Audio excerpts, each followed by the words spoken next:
I'm curious if you remember the first time you held the guitar and played the game. Did you suspect in that moment that this was going to have the success that it did? So I do remember that. We were playing with a bunch of different guitar prototypes. There was this one time where we had, the thing running, playing it, and I was like, oh man, this is pretty fun. Did I ever suspect that it would do well? Like, absolutely not. My name is Eran Egozy. I am a professor of the practice in music technology at MIT, primarily with the aim of trying to get people to have deeper experiences with music, no matter where they are. If they're professional musicians or don't have much of a sense of music at all. So I was hoping that you could take me back to the 1990s. So you're an undergraduate at MIT. You're studying electrical engineering and computer science. You're also playing your clarinet professionally. That's right. How did you get from there to eventually creating some of the most influential video games of all time? Well, it was, I guess the thing to say is that it was not planned. When I was at MIT as an undergrad, I had sort of two parts of my life, the music part and the engineering part, and both were fantastic. I loved playing music, did tons of music at MIT, and also really got into the computer science and engineering classes that I was taking. But the two were separate, so for the most part, I did my music stuff over here, did the technical work over here, and they felt like separate parts of my life. And that all changed when I got to the Media Lab at MIT, which is primarily a graduate school. And so when I finished my undergrad and then went on to graduate studies, I got a master's at the Media Lab. I worked in this group that is now called Opera of the Future, but I think maybe back then was called the Music Technology Group, with a professor, Todd Mackover. And everything they were doing was all about combining music and technology in all kinds of interesting ways. Okay, so at that point, you met someone, right, in the Media Lab. Yep. Tell me about that, and how did that eventually become the company Harmonix? Alex Rigopulos was my office mate at the Media Lab. We were both advisees of Todd Mackover, and we completely hit it off. I can even remember the first day where we sat together and just started chatting, and I was like, oh, this guy's super cool, It was really fun. And also we started working on projects together. So all kinds of things from outfitting the instruments of violinists or cellists with all kinds of sensors to try to get them to sound more expressive. We worked with Yo-Yo Ma. We worked with Ani Kavafian. And all kinds of fantastic musicians. Wow. That was one kind of thing we did. Yeah. We also were starting to address this idea of how do you get people to just be able to express themselves musically. Say you don't know how to play an instrument, but you still want to kind of be musically creative. What can you do? And that was when Alex had this cool idea. See, he liked playing flight simulators. Okay, so you have to imagine on these computers back when he's, flying airplanes on these games. And we're talking like 1995 computers. We're talking like 1995, yeah. Okay. And I'm a programmer, so I was working on what's known as a generative music system. Basically algorithms that can by themselves create music. Maybe they try to create a melody, or maybe they try to create chords or harmonies or things like that. And then Alex says, hey, Eran, what if we hooked up this joystick to this generative music system that you've been working on? That might be kind of interesting, because the idea is when you're flying a plane, right, it's all kinds of complicated stuff going on, right? But for the most part, you're going up, down, left, right. And so we were thinking, could we map that idea of a high-level gesture, that is to say, left, right, up, down, maybe push some buttons. Could we get those kind of actions to actually produce music? And that was this kind of cool aha moment. We started working on that, and it worked. It was kind of this amazing piece of software and hardware that we built. And everyone who came by the Media Lab and tried it totally loved it. Awesome. They had a great time. So we were thinking, maybe we're onto something here. Yeah. And so that led into starting a company together. And so after doing that for a little while, we both graduated. And actually, Alex brought this up. he asked me one day if I would want to start a company together, with the idea of maybe continuing to develop some of these interactive music experiences, like joystick music or something like that. In reality, we were just looking to keep doing what we were already doing, right? Okay. No one would hire us to make a joystick music system, right? That's silly. Yeah. But we wanted to keep tinkering around with these ideas, and it seemed like the only way to do that is to create a company so that it could hire us, and then we would have a job doing what we wanted to do. That's awesome. So it took about 10 years between founding of Harmonix to the explosion that was Guitar Hero. What was happening during those 10 years? So during those 10 years, a lot of trying and I would say failing. You know, when I tell people that that we made Guitar Hero, they would say, "Oh my God, that's amazing!" Yeah. And then, like you said, I tell people that, "Oh no, we started the company in 1995, and Guitar Hero came out in 2005. That's a long road." Yeah. And when we started, we didn't know that we would be making this kind of guitar game. You know, we actually started with this joystick music idea. Yeah. And after working on that for 2 years, realized that it wasn't going anywhere. People tried it. They kind of liked it, but then they got bored. We tried all kinds of different things. Like, for example, taking this generative music system and putting it in Disney World at Epcot Center. Okay. And actually, I think if you go today, it's still there, last I heard, which is crazy. Okay. It's called What If Music Were in the Air? Instead of using a joystick, you actually using your hands. That's so cool. Through this sort of window frame that's tracking your hand position. Yeah. And then same thing, right? Left, right, up, down. And then music comes out. So that was great, but that was just kind of a one-time thing. We tried integrating our technology into karaoke machines in Japan. That was sort of interesting and also didn't work. So it's kind of like, thing after thing that never really took hold. Yeah.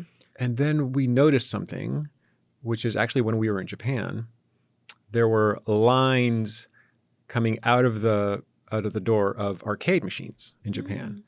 And what were all the kind of kids doing? They were playing this new game called Beatmania. And a little while later, they were playing this game called Dance Dance Revolution, right? Yeah. And that's when we had this aha moment. Oh, wait a minute. We need to try to get this music experience that we're talking about to happen through video games. Because video games are interesting. They have what's known as a compulsion loop. They're really well designed to keep you engaged in an activity and to level you up so that you actually get better and better at that activity.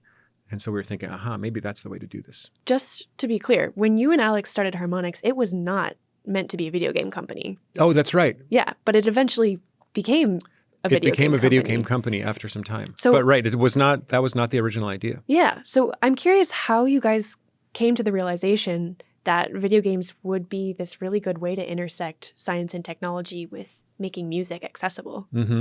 Right. So you have to start with our original idea for the company, which was this mission statement to let everyone in the world experience the joy of making music. Okay, so that's what we were trying to do. Notice that doesn't have anything to do with games, right? It's about creating a feeling and giving people this feeling of what it might be like to be a musician, what it feels like to play music, because we knew that was an amazing, wonderful experience from our own experience playing music. But what we realized is that for most people, if they are not used to playing an instrument, acquiring that or going for that feeling is not really enough, especially if they don't know they want it. Okay. And so if you just give them a little musical toy and say, have at it, they might think, oh, okay, this is kind of fun for about 5 minutes. And after a while, they're like, okay, well, what do I do next? And that's really where video games come in, because video games are specifically designed to get people into an activity. And if they're well designed, they straddle this line, this perfect place between boredom and frustration, right? If it's too easy, you get bored. If it's too hard, you get frustrated. Right. Where you want to be is right in between there, where you get enough positive feedback that you feel like you're making progress. And so what we realized we had to do was to achieve our goal was to add these what we call game mechanics, but basically those things that make video games work, and add those into a music making experience. And once we did that, we noticed that people stuck with it. We would have them do some kind of activity, which is a musical activity, but there was, you could do well or not. And if you didn't do well, you kind of got motivated to do a little bit better next time. And so that really kept people engaged. And I think that was the key to achieving our original goal. I'm curious about how Guitar Hero happened in all of this. What was the breakthrough that led to its development? How did you get to that point? Right. So just to set some context, at this point at Harmonix, we've been making music video games. They're just not ones you've probably ever heard of. Okay. Right? We made a game called Frequency. Frequency? No? No. How about Amplitude? No. Sorry? No. Yeah, it's okay. We made some karaoke games also. Karaoke Revolution, which was a singing game. Mm-hmm. So you would sing and that kind of thing. And these were all fine. They were, games that did okay, but not great. Yeah. At the same time, we were kind of interested in this idea of maybe making a game with a guitar peripheral. Okay. We'd actually seen some. We're not the first company to make a game with guitars. There's been some other examples. We also met this really wonderful company out in California called RedOctane. Mm. And RedOctane were actually making the high-end Dance Dance Revolution game mats. Oh, okay. For that game. Yeah. And they were fairly successful at that. But they were also tired of making something for someone else. Mm. And they wanted to kind of get into the business of making something on their own. And so these two companies, Harmonix and RedOctane, we met each other. We got together and we decided that we were going to make a guitar game where Harmonix would make the software, the actual game, the game design, everything about the game. And then RedOctane would manufacture the hardware. They would actually go and create the guitars, which they had expertise in. Okay. They were also the publisher of the game while we were the developer. And so these two tiny little companies got together with this crazy idea of trying to make this work. And over the period of maybe about a 9-month game development cycle, we started from not very much to a full game. Wow. So I'm curious if you remember the first time you held the guitar and played the game. What did it feel like? And did you suspect in that moment that this was going to have the success that it did? So I do remember that. We were playing with a bunch of different guitar prototypes. The software was also starting to get developed, the game, and it was functional but kind of ugly, But there was this one time where we had the thing running, right? And I'd been playing it, and I was like, "Oh man, this is pretty fun." Did I ever suspect that it would do well? Like, absolutely not. Okay.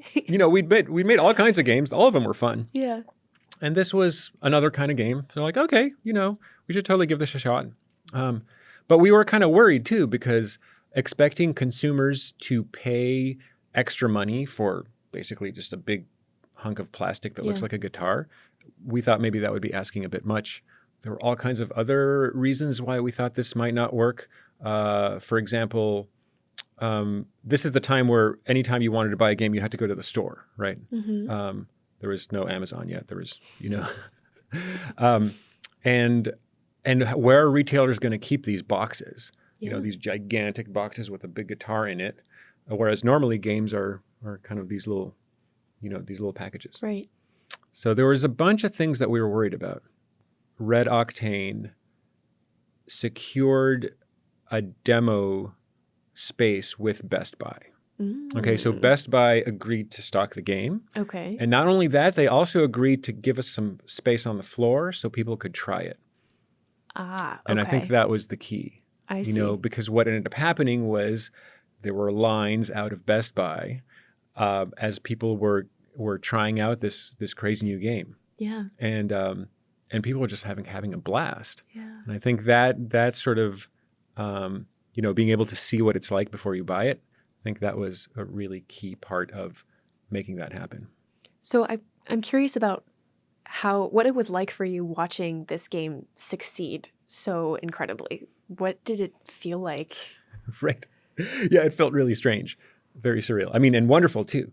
But you have to realize that the way game sales work is that just about all of the game is sold what we call in the Christmas time period, which is really from Black Friday on. Okay. Right? So end of November through December, that's kind of it. By the time you hit January, no one's interested in buying anything anymore. And our experience with all of our previous games was like that. You know, we would get the game ready, it would sell for maybe a month and a half, and that was it. What we noticed with Guitar Hero was that sales just continued. So even though we were now in January and February and March, sales just kept climbing. And so we could tell, wait a minute, something is different here. You know, this is not behaving like the normal kind of game that we were used to. You know, it's really picking up. We were noticing essentially of a viral phenomenon, you know, where word of mouth was traveling really fast and everyone wanted a copy of the game. So what was it about, you know, Guitar Hero that you think made it stand out from all these other games that you had been developing at Harmonix before? Right. So I think it was about how accessible the experience was. All of our previous games were a little bit complicated. Okay. You know, it took some extra effort to understand what was going on and how they worked and that kind of thing. Yeah. But here you have like a guitar. You are standing in front of the video game. You see, you know, your band on stage. You see the crowd cheering. And the songs that we picked for the game, I thought were really, really great songs. You know, so we focused in on this sort of, you know, that sort of 70s and 80s kind of, you know, rock, like really basic rock or hard rock, a little bit of metal, but you know, there was a sweet spot where you had these like crazy guitar solos, you know, all that era. Yeah. And so I think something about the combination of the fantasy that we were giving people about, hey, you're now a guitarist, right? You are starting in your basement, just scratching out a living, and then at the end you get to play these gigantic arenas. That kind of sold the experience. Yeah. But also just holding the instrument, right? Which is something I didn't realize was so important, but it was about the physicality of doing the action. Yeah. And even though you're not actually playing guitar, it kind of feels like you are. Yeah. I'm curious about your mission and, you know, as a musician yourself, why did you feel that it was so important that people who weren't musicians could experience what it was like? Well, right. So I have this experience of playing music in all forms. Yeah. It's sometimes it's just practicing. Sometimes it's even just kind of tapping a rhythm. Sometimes it's playing with other people, and that's really where it gets fun, is where you're not just making music on your own, but it's a shared experience with other people. Yeah. And then there's the performance, right? The wonderful thing about most music that we make is that there is some opportunity to present it to people, to others, right? So it's kind of this wonderful kind of goal that you're striving for. And whenever I perform, whenever I play, I always feel like I've gotten to this point, like, okay, this is why I'm here. And of course, I'm a little nervous, and there's this kind of nervous excitement going on, and so are my colleagues who we're playing with. Yeah. And then we go and play for an audience, and it's like a fantastic experience, you know, all around. For the musicians, for the audience, and also because of the interaction that happens between audience and musicians. You know, there's some magic there that happens, right? So it's like an amazing feeling. And so I thought, well, everyone should have this feeling, right? And then sometimes people say like, oh, I'm not a musician. I'm tone deaf. I have no musical talent. I have no musical experience. And I don't think that's true, actually. I think actually everyone has some kind of smidgen of musical talent. And maybe they just haven't explored it. Maybe they got frustrated. Maybe they didn't have the resources to give it a shot. And so the idea is with technology, we can sort of give people a view or a kind of a doorway, open the door towards what it might feel like. Yeah. So what did it feel like knowing that you had been able to carry out this mission of making music accessible for millions of people. What did that feel like for you? It was pretty surreal. Yeah. But it's also something that I only really was able to think about a few years later. So now when I look back on it, it seems really wonderful. We can tell that making Guitar Hero and Rock Band really had a cultural influence, which is kind of amazing. At the time, though, we were just working so hard trying to get the next game done, and just all kinds of craziness going on. We were ramping up the company. We were growing like very quickly. We were in negotiations about getting bought. So RedOctane got bought by Activision. Harmonix got bought by MTV, which is part of Viacom. So there was so much happening so quickly that honestly at the time I didn't really have time to consider what was actually happening. Yeah. I kind of have memories of playing Guitar Hero in the basement of my student union, and there were actual clubs that were formed around just the act of playing Guitar Hero. And so I'm curious if you have any stories that people have shared about how impactful these games were, or what your take is on what is so powerful about music and gaming to bring people together in this way. Right. Well, so yeah, there's really wonderful stories that I've heard. One thing that we found out is that when people played these games, they got inspired enough to try to actually play the real thing. Yeah. And that was really the most wonderful moment, is to realize that guitar teachers were telling us that they were seeing an uptick in the number of students that were applying, wanting to take guitar lessons. And the reason was, oh yeah, I played Guitar Hero, and now I want to play the real guitar. That's so cool. So that's super cool. Yeah. Same thing was happening with Rock Band. We know with drums, for example. We were actually teaching people how to play the drum set using this game, and then they would go off and become drummers in rock bands, which was like, this is awesome. Yeah. You're actually doing the real thing. Yeah. And I also found out by talking to like some students of mine now that it kind of changed the way that they thought about themselves. And this was really interesting. I had a student who said that before the game, they didn't really think of themselves as someone who could perform or who could do something in public. And after playing the game, they realized, like, wait a minute, this is something I can do. It changed their image of themselves. Wow. And I was like, oh wow, that's super cool. Yeah. So I did want to ask about your work as a professor.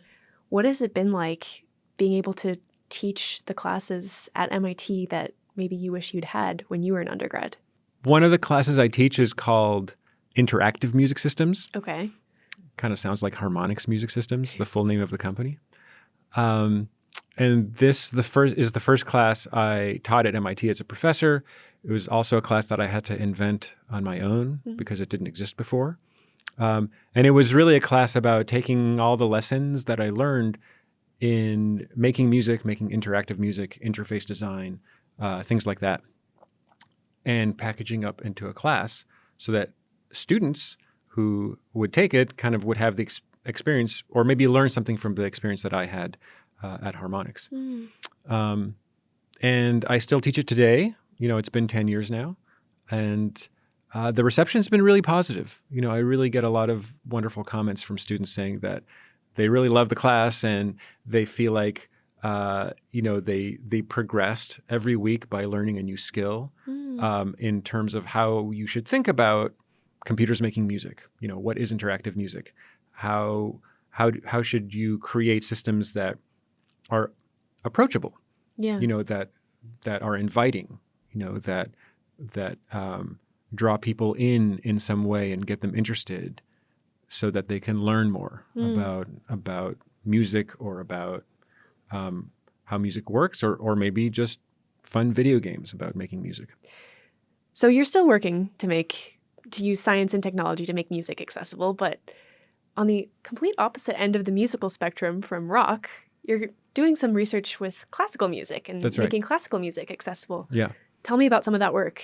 So this originated because I was serving on this committee for the Boston Symphony Orchestra. Okay. I think they call it the Media and Technology or New Media and Technology Committee. Okay. We were trying to figure out how technology might assist patrons going to see Symphony Hall, concerts in Symphony Hall. And there was this idea of helping people understand what's going on musically, right? So for maybe some of us who grew up with classical music or took classes on that, maybe it's fine. I know what sonata form is, or I know what theme and variations are, and I can see what the composer is doing. But for a lot of people, maybe they don't have that background. Yeah. And they might show up at a classical music concert and sort of be a little lost, kind of like what's going on. It can feel intimidating.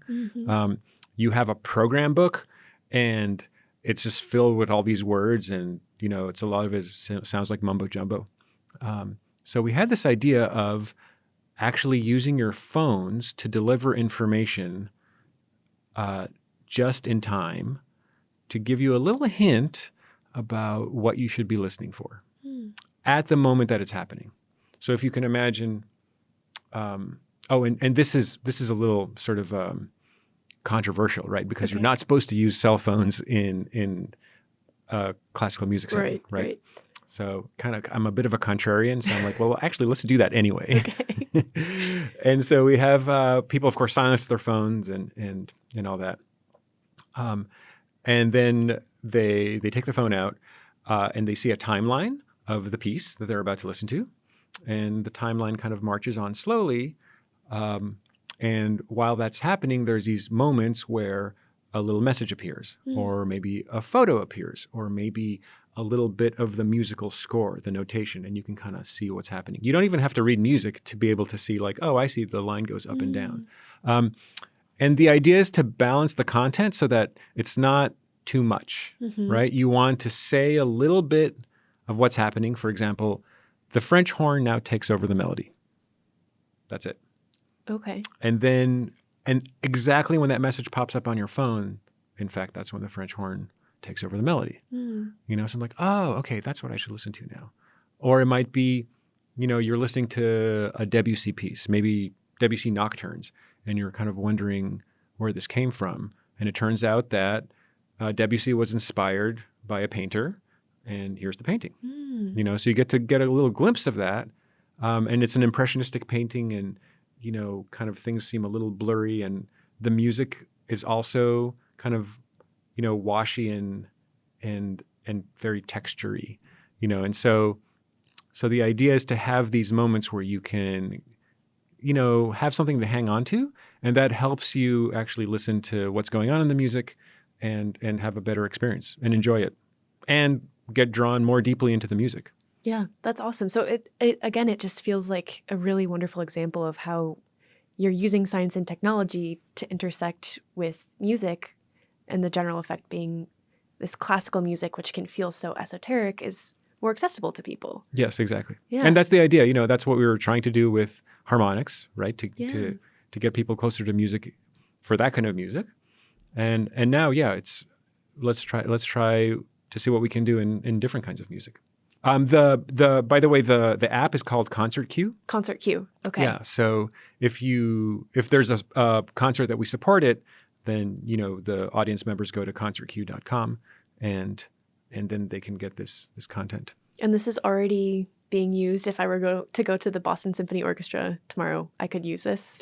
Well, so only if it's a concert that we kind of work on ahead of time. Okay, gotcha. And we did a number of concerts like that for the Boston Symphony Orchestra. Pre-COVID, we had these casual Friday concerts where that's where it would happen. So it wasn't too often. It was about 4 times a year. Unfortunately, after COVID hit, this sort of things fizzled out a little bit. But we're talking about restarting it right now, actually. Awesome. Very cool. Given the popularity of these new VR games like Beat Saber and those sorts of things, what do you see as the next evolution for music and gaming? Oh, right.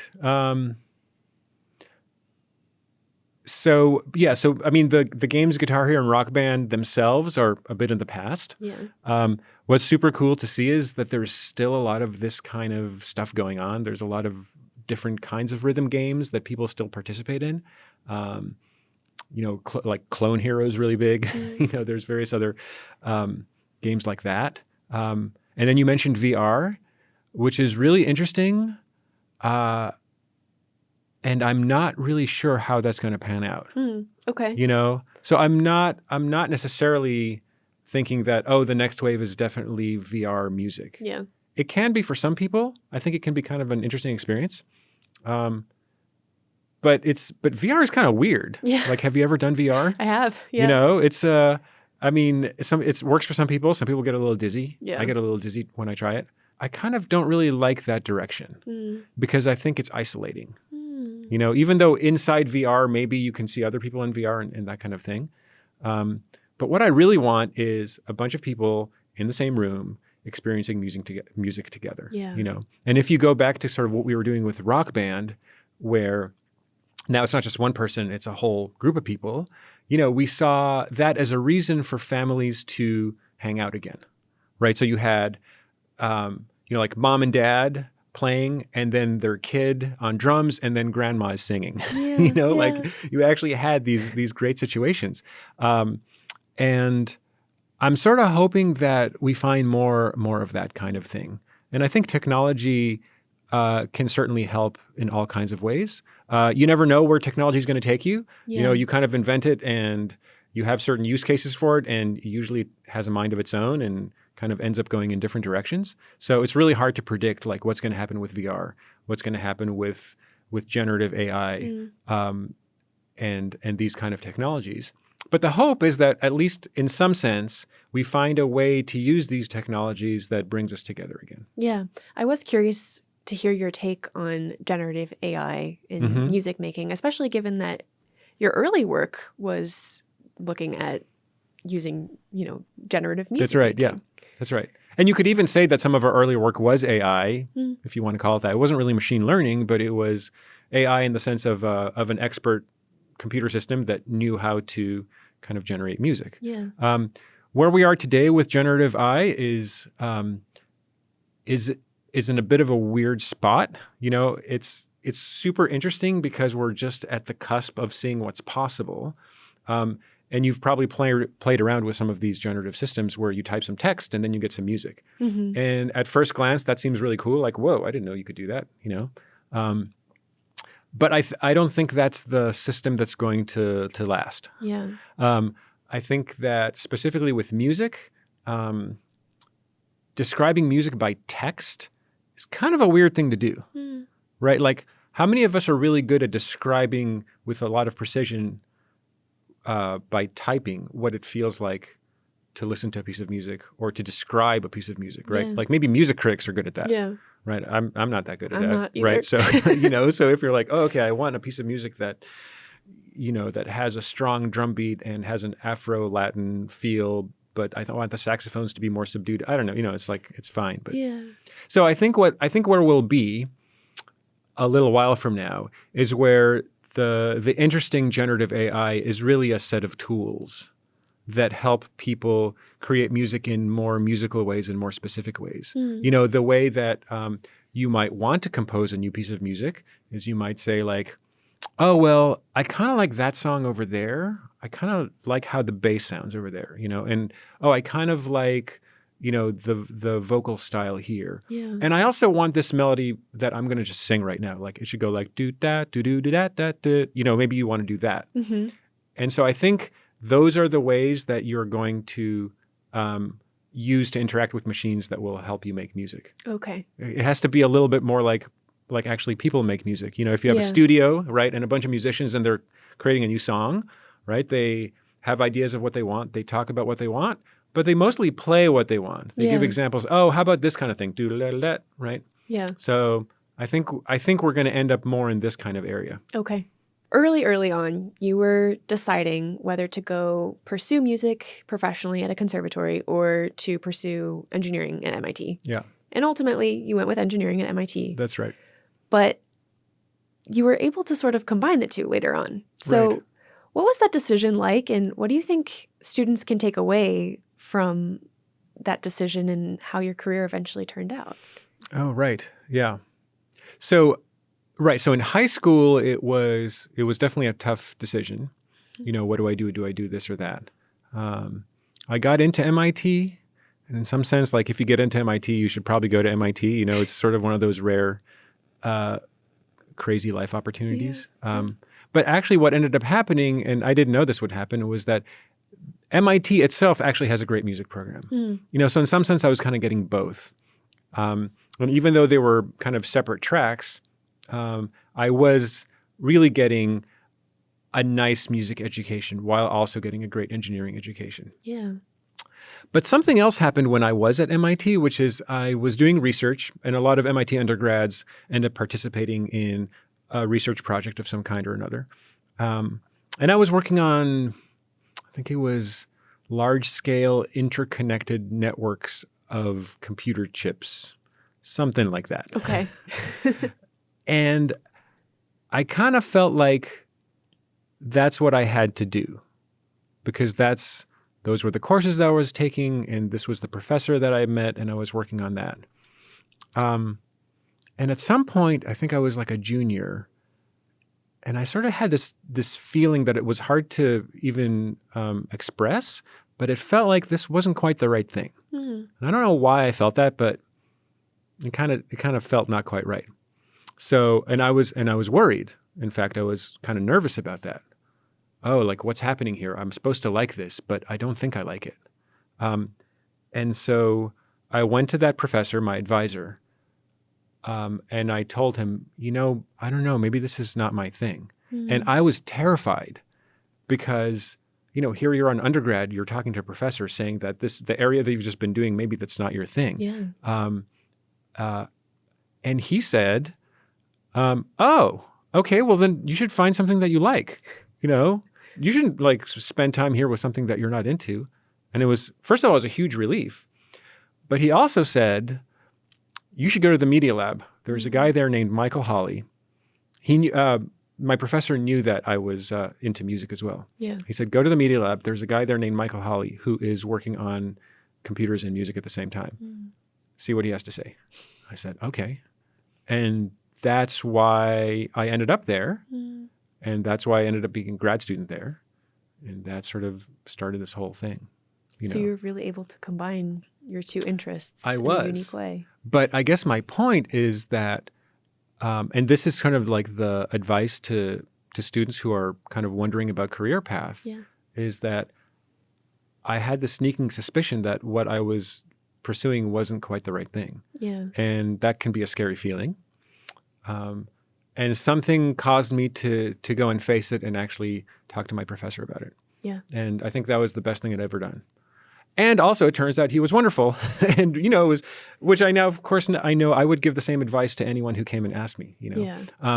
And so I think it's really important to actually think about, like, what is it that you like? And what do you want to do? And what excites you? And if you're not doing that right now, it's a good time to think about how you might want to change that.